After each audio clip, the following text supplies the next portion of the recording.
Welcome back to Central News. With the elections just around the corner, electorate candidates are gearing up to see who will represent our cities.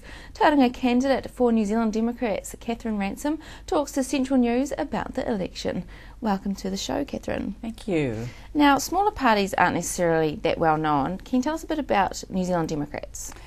Democrats for Social Credit was originally the Social Credit Party, and it's been going since 1953. And it's a monetary reform party. We feel that the economic system that we're all actually suffering under now should have been changed a long time ago in the interests of justice, in the interests of the environment and society. And, you know, we're still here. We're still working because it's the right cause. So how do you see that it needs to change? Commercial banks create money. That's the bottom line. They create money out of thin air, and then they charge us for it. And there isn't any reason except political will why our money in New Zealand couldn't be created by the Reserve Bank. It only takes the Minister of Finance to direct the Reserve Bank to do that job. Now, the Reserve Bank is the bank of last resort. That's what they call themselves. And so they'll find billions of dollars to shore up commercial banks in a crisis. But it's all on a go slow when we've got oil on our beaches or heritage buildings falling down in Canterbury.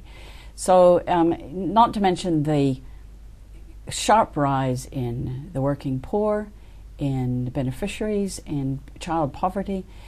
The inequality of incomes is a shame.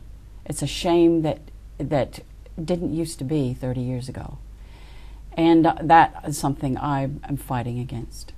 And do you feel like you've been hitting a bit of a brick wall with the current government? Oh, we've got flat foreheads. Everyone in the party has got flat foreheads, knocking our heads against brick walls. Because we have a media blackout in the mainstream media, they don't print our press releases. We very rarely get letters to the editor, and we don't make the news because we're so small. And also I have a feeling that we are a little bit dangerous because we want to rock the boat. We want to change the system. And nobody likes people that are going to rock the boat. No, the powers that be wouldn't like it at all. No. Now, I understand that you are the spokesperson for social issues and housing. In your opinion, what are the biggest social issues and housing issues facing the Bay of Plenty? The Bay of Plenty is a fairly affluent area, but there are pockets of extreme poverty. And obviously when you've got poverty, you've got overcrowding, you've got children going to school hungry, you've got youth violence, you've got poor parenting, you've got domestic violence. All of these things are symptoms of the kind of poverty that some cohorts are suffering. And that, to me, is a big issue. That is the symptom of the widening gap between the very rich and the rest of us.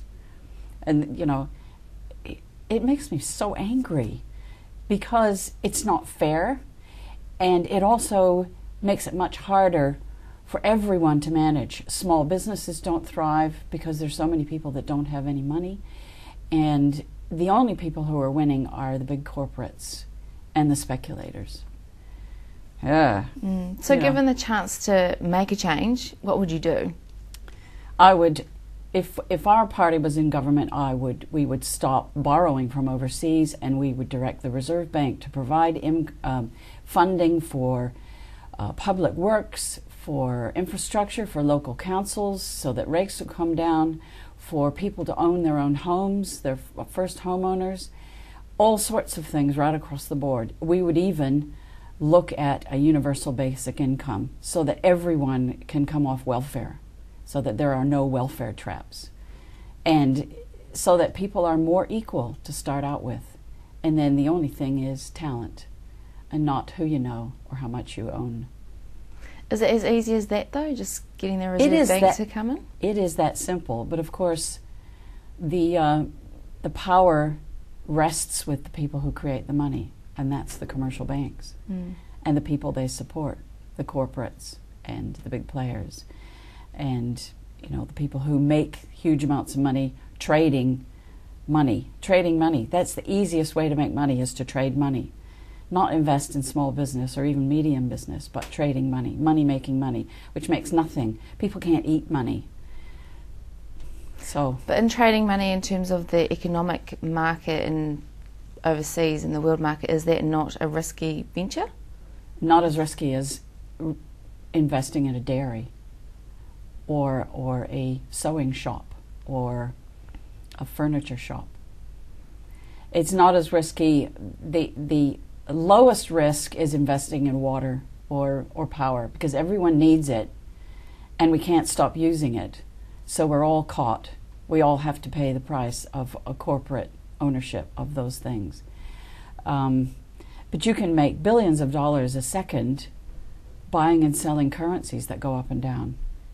And you're robbing small business of investment and manufacturing of investment by using that money just to make money. So then, outside of the elections, what is New Zealand Democrats for Social Credit doing in the Bay of Plenty?